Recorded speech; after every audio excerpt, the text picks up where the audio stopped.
What's up, everybody? Welcome to the Scratch Agency podcast, hosted by Scratch Agents for Scratch Agents. This episode is brought to you by On Hand VAs, your go-to for client-facing office-based virtual assistants. Their systemized onboarding process is key to seamlessly integrating VAs into your insurance agency. My name is Stephen Turnbull, founder of T5 Insurance Services in Clinton, New York, and I'm joined by my co-host today, the one and only, you already know, hold your applause, Mr. Sean Fitzgerald, founder of LAF Advisors in Long Island, New York. Mr. Fitzgerald, how are we doing today? Another office day, huh? Another office day. We got actually snow, and you didn't, which is quite unusual. Usually, we got a little dusting. You're the one with, we got a little dusting last night. We got none in Buffalo. See, that's not right. I'm sure it'll be coming up to you soon. Yeah, Nope. Exactly. Well, we got a great guest in, Sean, and we're going to jump right into it today. I'm super excited to have Tom Larsen on. Tom is the CEO and president of Larsen Insurance Agency. Tom and I were able to share some time together in Chicago at the last IOA. Tom, do you remember the 45-minute taxi ride that we took to get 1.5 miles? That was an experience for a little upstate New York boy here, but that did happen. Just to go get pizza, right? Exactly, just to go get pizza and turn around and do it all over again. Tom, thank you very much for joining the Scratch Agency podcast. We know how busy you are, and we appreciate you taking the time. Why don't you start with introducing yourself to the audience, and then we'll hit the specific topics we want to. Sure. Tom Larsen. I own Larsen Insurance in Buffalo, New York.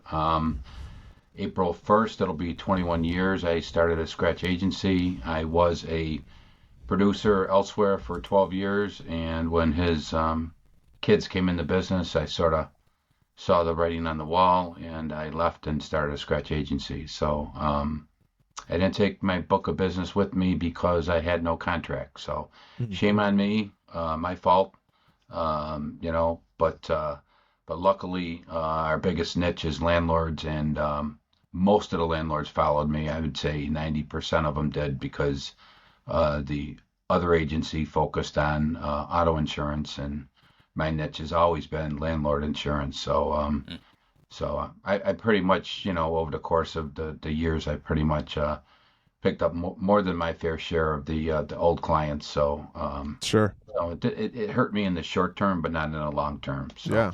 Now, just to start off, let's go back 21 years ago, because a lot of the show and a lot of the conversations that we have within the show are starting a Scratch Agency now and getting your brand out there in social media and, all of these different things that weren't relevant or weren't around 21 years ago. Right. Tell us about that transition from producer to agency owner.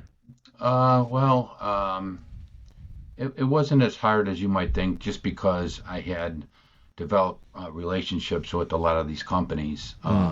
So they already knew who I was, knew about me, knew that basically the agency I came out of, a third of the business was mine anyway. So, and I'd been to their home offices like NYCM and, Utica and stuff like that. So they already knew me. And then one thing I did that was a little bit unique is I put a 3-ring binder playbook together, and it was basically why you should appoint Larsen Insurance, and I sent it out to certain companies. I can think of 2 incidences. One was Erie and Niagara, which is basically a golf ball driver away from my office. It's right down the street, same street. And when I walked in the office, the president of the company who was doing the appointments at the time had my appointment book sitting on his coffee table. And the second one was the old Peerless, which now is owned by Safeco. But I mailed, and they're in Syracuse, actually. They were in Syracuse. I mailed my marketing guy, the personal lines VP, and the commercial lines VP the book. They came in on a combined appointment to my office, all 3 of them, with my book in their hand, and basically gave me an appointment right there and then. Man, that's a great story. I mean, so what was the appointment process like at that point 21 years ago when you went off? I mean, it was more of a one-on-one, type of situation. It's not like it is today where, you have all these financials you got to send in and stuff like that. Mine was a little bit financial, but it was more on the marketing aspect, who I was, where I came from, who my first 2 employees were, what they were a little bit about, both licensed insurance people. Some of the marketing I did in the past, some of the publicity I did in the past. We have a Saturday thing called the Home Finder, and I would put articles in the Home Finder for landlords and homeowners and stuff like that. So I had a bunch of articles in that publication. And so I put all those in there, and I put our marketing plan, I put financials, I put what I plan on doing in the future, and so I got I think 7 out of 7 appointments I wanted. Wow. So, yeah. That's awesome. Yeah, Tom, I remember when I first went on my own, because I have a similar story in the sense of I went producer to agency owner, and I didn't have a contract, so when I left, I started from zero again after being at a place for almost 10 years. So I can relate to your story a bit there. Yeah. One thing I wanted to mention is the appointment process you went through. I do think having the relationship, and Stephen, we probably have talked about this on another episode, but like having the relationship with those marketing reps was a game changer for me, because if I didn't have 100%. that, obviously you have to have a plan too. I don't think it's just the relationship, Right. but having that thank God I met with the marketing reps at my prior agency, because if Right. I didn't, Correct. I don't know if I would have, gotten half of the ones I went after. I probably would have only got one, maybe. Right. Correct. I agree with you. Yeah, I agree. I think that's a huge point. I mean, I'm in the same boat. I remember when I was thinking of going on my own, that was the first step of calling the connections that I had and saying, "Hey, I'm thinking of doing this. Would you want to be a part of it? Are you able to be a part of it?" And making sure you're preparing. So, Tom, you go out, you have this 3-ring binder, which I think is fantastic, of why Larsen Insurance, and you get the appointments and you're ready to knock the doors down. You don't have your book of business you're taking over. What are those first couple of days, weeks, and months like of starting the Scratch Agency? You're asking me to go back. I'm trying to bring you back to all those fun times you had of starting. He erased those. Yeah, it was, the one good thing about the landlord niche is that you'd have somebody that walked in my office and they didn't have one property, they had 6 or 7, right? So they were sort of like ripe for the picking, you might want to say, but then we asked for their personal insurance, and so it just sort of snowballed from there. And then our local RIA, the Real Estate Investment Group, have a monthly meeting. So I'd show up at the monthly meeting, and my friend Nick, who was also a client, and he owned at that time he owned like 20 properties that I insured. He would stand up. He was the president. He would stand up in front of the room and say, "If you have any insurance questions, you got to go see Tom Larsen in the back of the room." So every meeting I got, 5, 6, 7 appointments out of every single meeting that we had.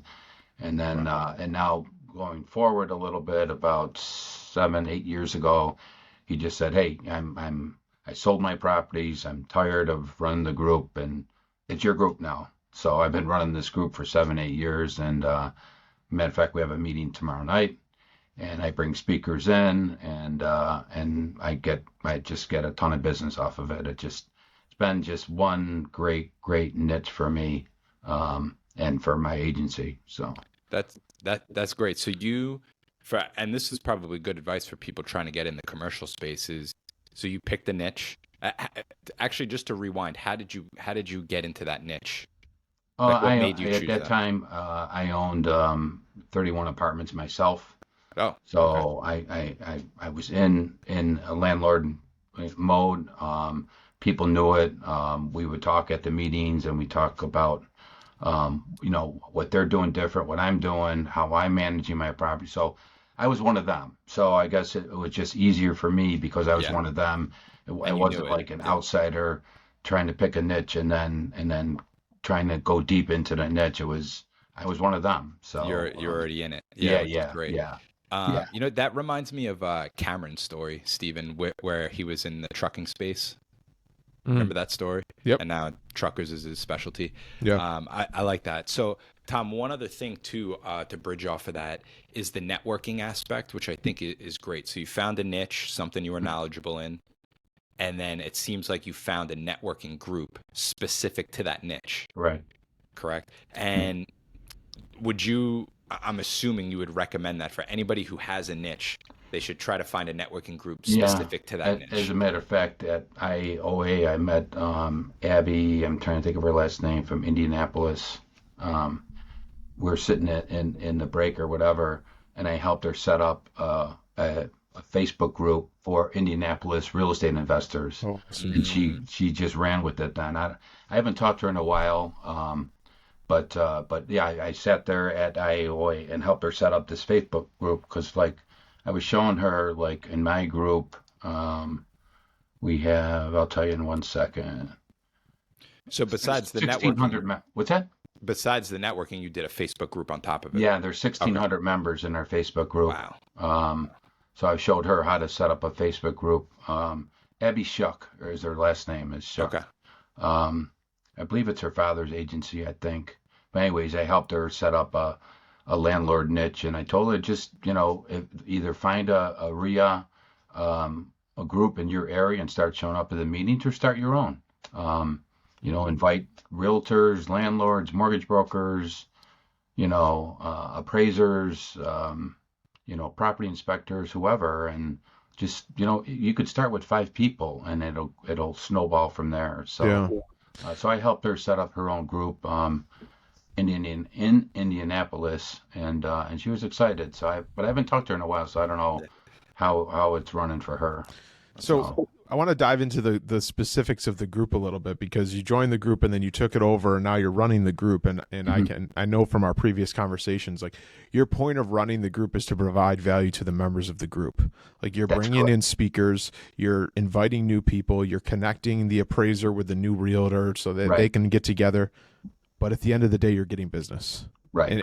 But the premises of it is let's help, let's educate, let's That's be correct. involved in this community. You're Yes. not starting this group and putting a daily fact about landlord insurance every single day. Right. So Correct. talk to us a little about like the workings of the group, like the posting that maybe you do or that others do for anybody that wants to maybe dive into that for their niche. Well, I'm the only admin in the group, so I'm very protective of who I allow in and stuff like that. Matter of fact, I got to tell you a quick funny story. Steve, he's in Syracuse. Steve, that was his last name. Can't think of it. Anyways, he posted in the group yesterday, or tried to post in the group yesterday, and there's like the fourth or fifth time he's posted in the group, and I never, we posted landlord insurance, blah blah blah blah blah, and I never banned him or whatever. Just yesterday, I just banned him. I just blocked him because it's like the fifth or sixth time he's trying to post, and he knows it's my group. Right. It's fifth or sixth time he's trying to post in my group, and it's like, all right, enough of this, buddy. You know what I mean? So Sure. I'm trying to think of his last name. You would probably know So him. Mike Crowley? It wasn't. Yeah, it wasn't that Steve Turnbull kid from Utica, was it? No. No. What? So Tom, so what about the discussions that happen in the group? So you have 1,600 people. What are kind of the discussions, or do you as the admin spark conversation? I guess I'm just trying to get the people that are listening to this thinking of, if I do a group, what do I do next? What value do you provide? Well, at the beginning, like we'll do like, who has anything to sell? You want to stand up and announce it. Most of the people there are buyers, not sellers, but occasionally, people are flipping properties and selling. So we'll do that. Usually every meeting we have a banker there, so stand up, Mr. Banker. In this case, it's a woman, Ms. Banker. Tell us what product you have available for the landlords, and she gets business out of it. We'll have ask an attorney there, and he gets business out of it. Mostly, he gets eviction business out of it, and then I may say a word or two about insurance. But then whoever the speaker is the most afterwards is most Q&A section for the speaker. So whatever the topic is, like tomorrow night, this guy that owns a junk removal company, he's going to talk about junk removal. So I'm sure people are going to ask him, how quickly can we call you when we evict somebody? You can come and clean out our place. How does that look? What does that look like? What does that cost? How quickly can you get there? Because we need to turn our apartment around and get that. So it's a little bit of everything. And then Usually what happens is that after the hour and a half is usually our meetings, we'll put out pizza and chicken wings and feed them, and they all then sit around their individual tables and they start networking with each other while they're eating and stuff like that. So it's not about me. It's about them networking with each other and learning from each other. And how do you do this? How do you do that? Where do you go for your windows? That kind of thing. Yeah. Gotcha. So how many people do you get in person at these events, and how often are you doing the in person? 60. Between 50 and 60. Wow, that's a good number. Yeah. That is a good. How often are you guys meeting?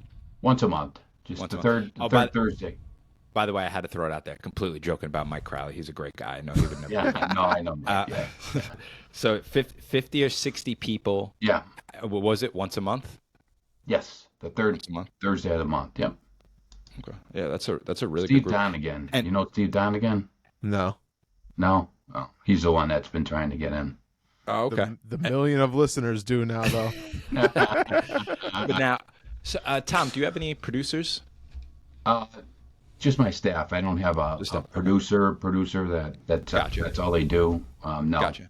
Do you have any of your staff like go to any of these meetings? No. Or no? Nope. Okay. I was just curious about that because I have a producer and I'm starting to think like, hey, do I kind of advise him to go this route? It's not a bad idea, actually. It's not a bad idea. So, how much of your business now is of this niche of landlord properties as far as the agency? A third of the agency. Yep. Nice. And how much would you say of this network that you have created and sustained, the business has come from that? Of that third? I would probably say 80%. Wow. Yeah. Sean, we talked a couple episodes ago about about when we were talking about you and creating your own network. That's exactly what Tom has done. And Tom, a few episodes ago, we got talking about Sean. He's got 2 kids under 2. So the networking events are hard in the evening. Right. The morning events are hard. And him and I were talking, and he's like, I don't really know what to get involved with and how to do it. And we kind of challenged him with create your own network. And I mean, this is hats off to you, because this is exactly what you've done. I'm creating this network. I like writing this business. I'm good at writing this business. And now this network you've created, again, everybody, is a reminder to help the people in the group, has turned into the closed business of those numbers. So that's impressive. The other good thing about this niche is that there's no service. Like, they're not changing cars unless they have a claim or they're refinancing their property. There's no service work. Yeah. There's none. The biggest service work is billing questions, Yeah. Send the renewal to the mortgage company. It's just I can't tell you how good of a niche this is. It just if I were one of you guys, I would start your own niche in this. It's just that's how good it is. And then plus the other thing is that I have all these co-ops that love landlord business. And unfortunately, Sean, all these co-ops don't go into New York City. They don't want the borough business. Yeah. Whatever their charter says, or whatever their whatever they have filed with the state, is they're not allowed to sell down there. So those numbers, I guess, don't get skewed with, maybe the downstate. I don't know, the bad type of actors, you might want to say, in New York City. Yeah. And they're all making money. Erie and Niagara, Wayne Co-op, Ontario Insurance. I can go on and on. Allegheny Co-op. I mean, these are all little small co-ops that love the landlord niche. Sounds like I got to move. I've been telling you that for months. I don't know what you're waiting for. I'm glad Tom can finally convince you. I know. Tom, talk to me about I think would be really good advice for the people listening, especially since it's newer agents. What advice would you give to someone looking to create their own network around a niche that they finally have chosen? Get involved. I mean, if you're not a landlord like me, and you don't know anything about it, find a mentor, find somebody that is doing it, and that you can, sort of piggyback off of. It may be a mortgage broker that, has all sorts of contacts, or it may be a realtor that has all sorts of contacts in the landlord niche. I mean, you can really, I mean, you can pick out a high net worth niche if that's what you want, and go down that road instead of landlords. But it all depends on who you know, I guess, is a big part of it. And what you know too is the other part of it. So who you know and what you know. But I would try and find a mentor if I were you. Like my friend Nick he wasn't really a mentor, but he sort of was in that particular niche because he created a couple of different courses, and he would go around the country speaking. So he's a national speaker on landlord stuff. And then when he spoke at our meeting and said, "Go see Tom Larsen," it came from a position of authority telling the audience, "You got to go see this guy." And you know what, I don't know if I have enough to call it a niche, but I do a good amount of landlord business. And I have one guy that's got over 20 properties, which is the biggest client portfolio that I have at this time. But you know what? He just loves the fact that he doesn't have to worry about things. Right. And especially with someone like this that's building a portfolio and they're just buying and selling and turning over, whatever it is, like they call Tom. Tom knows how they want their policies written. It knows the information they need when they need it. It's all systemized. Right. And I mean, that's the best thing. Before we move on from this, one last thing, Tom, and I think you already alluded to this, but just say it again. What's the target market for this group? Realtors, mortgage brokers, investors themselves, people buying and selling. I mean, what's the type of people and roles that you're trying to get into the group? I say direct investors themselves. I mean, okay. we probably have maybe 10 guys locally that now got into flipping, so they're flippers, but they do 5, 6, 7 at a time. They're not doing one-offs type of thing. And then in Facebook and other groups, people say, who do you use for insurance? Tom Larsen, Tom Larsen, Tom Larsen. So I don't even have to advertise it. It just comes in naturally. People are pushing us on Facebook, and other current clients are pushing people that they know our way. Yeah. And so I don't even advertise this niche at all, and it just keeps going and going and going and going. Nice. That's the beautiful thing about this business. Yeah. Tom, one more thing I wanted to ask before Steven brings us to the next topic is the landlord business you're writing. Is it on a national basis, or you're mainly focused in upstate New York? I'm only licensed in New York. I don't want to go outside of my area. I want to be an expert here, and just write good landlord business locally. I have 4 staff members, and I really, to be quite honest with you, Sean, I don't want to get any bigger than that. I just don't. I'm not. I got you. I'm more towards the end of my career than I am at the beginning, and I'm comfortable. I'm happy. We're writing just to give you an example. In November, we wrote like 28 landlord policies. We track everything. And 28. In December, we wrote 22. And I think last month we wrote 24. Remarkable. So, I mean, that's awesome. The business, you know what I mean? It's just, the business just keeps coming in. It's just, and I don't have to advertise for it. Yeah, it seems like you guys upstate too. You have so many, and I tell this to Steven all the time. You have so many strong regionals. Mm-hmm. I was just going to say very strong regionals, and we got we have good pricing too. So like down by you, let's say a duplex goes for $600,000-$700,000, where here people can buy a duplex for $150,000. Yep. Yeah.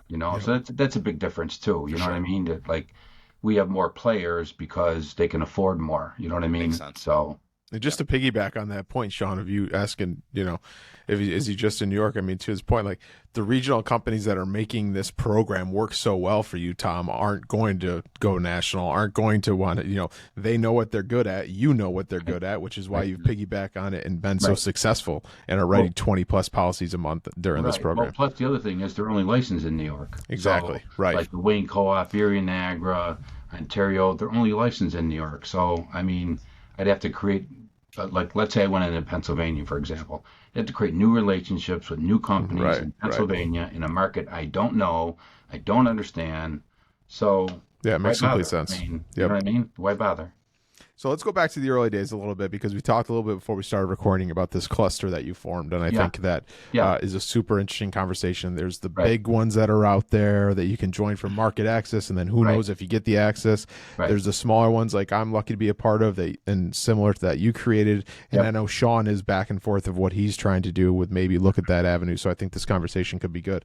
Back up all the way to when you started the Scratch Agency to when you formed the cluster, how that worked, those conversations that you had with the other players to get them involved, and then we can have a conversation around that. There were two gentlemen that were starting to do some business together, and they had one company in common called Midstate Mutual. I also, at the old agency, had a really good relationship with that particular company, and then subsequently I had them right from the start of my agency. So about 10 years into it, maybe 11 years into my agency, these two guys said, "Hey, let's go have coffee, let's go have lunch, and let's talk a little bit." So they were putting our heads together, and they wanted to start this little mini cluster. So ours is to go forward a little bit. Ours is a master agency. We are an LLC, and all 10 members are a member of the LLC. So we're not a true cluster can either accept people and kick people out and do whatever they want because there's like a head honcho or head agency or whatever. Ours is a true master agency where they're all members of an LLC. So anyways, so the three of us started. Another friend of mine that I used to play softball with heard about it, said, "Hey, what about me?" So we talked to him and he came.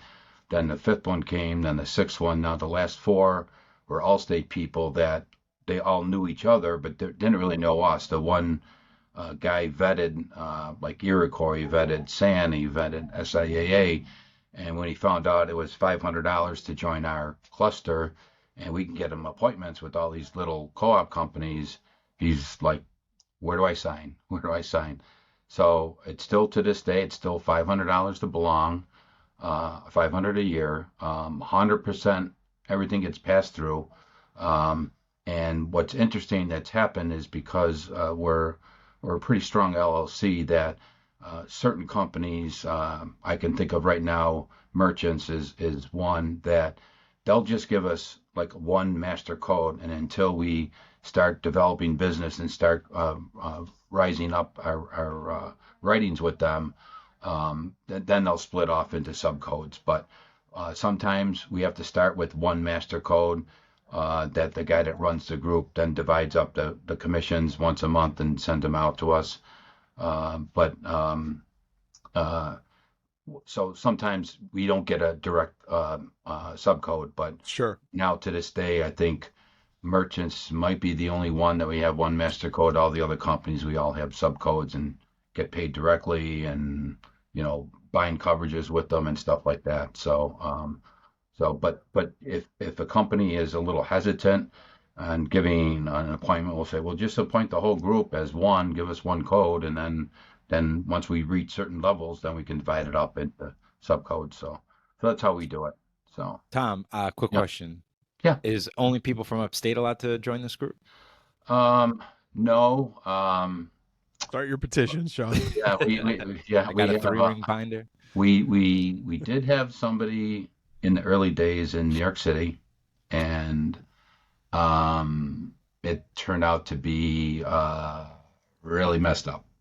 Oh yeah. They weren't true first line underwriters. They were writing whatever they could write as fast as they could write it and didn't care the quality of business. So it sort of blew up in our face a little bit. And so we asked them to leave, and they did. But now that we're up to 10, it takes if two people say no, then it's a no. You can't come in.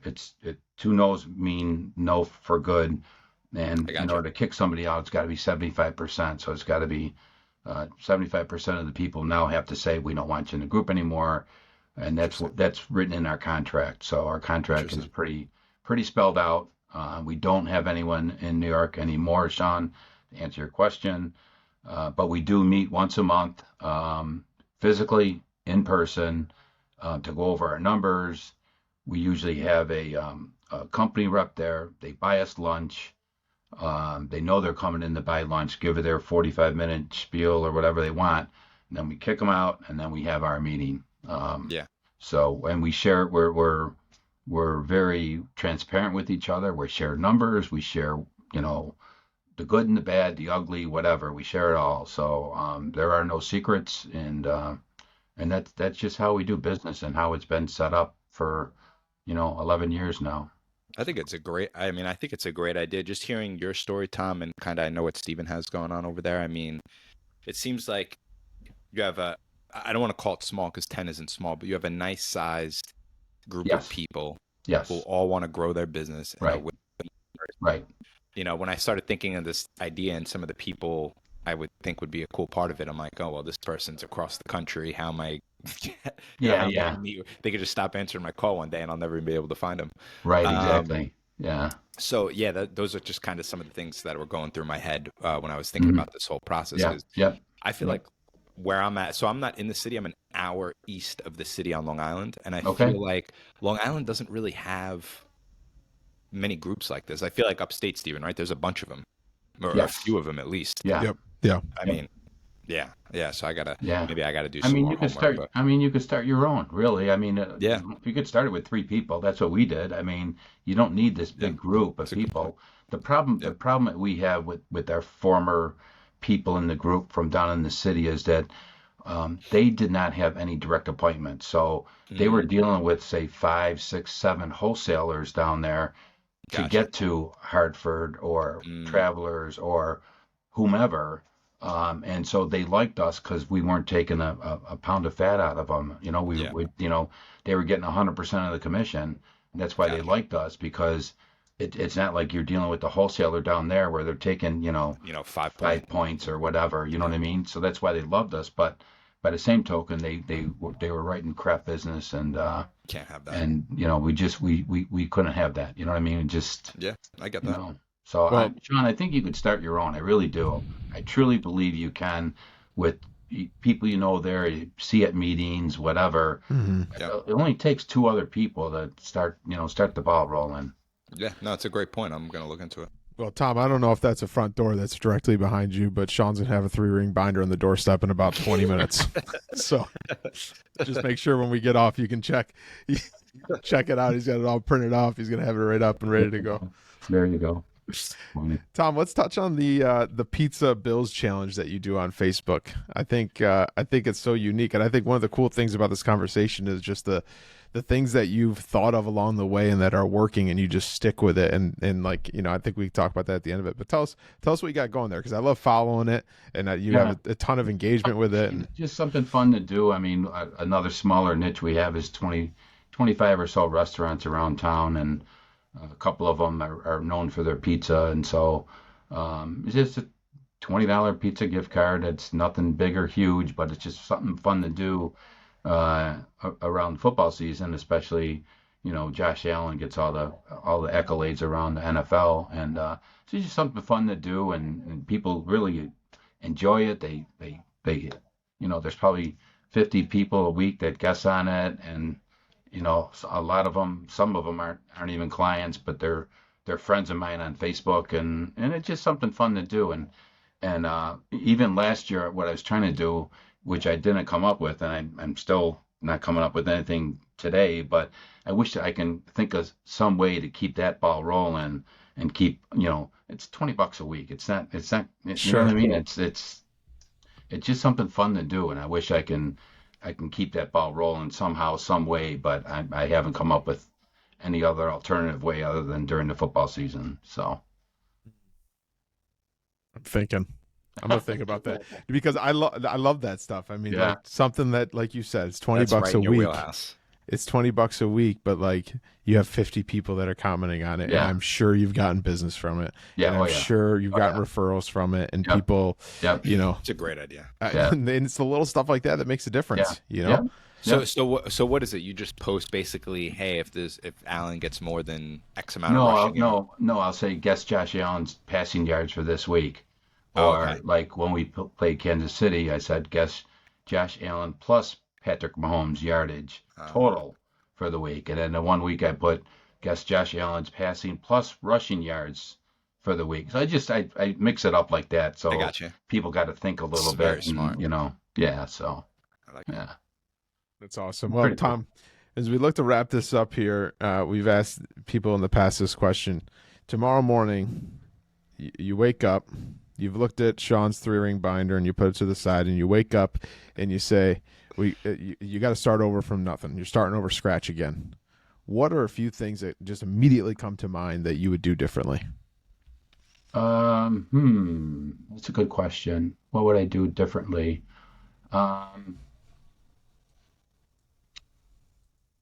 I would, if I had to say, I'd probably say find a mentor, find somebody that's been there before.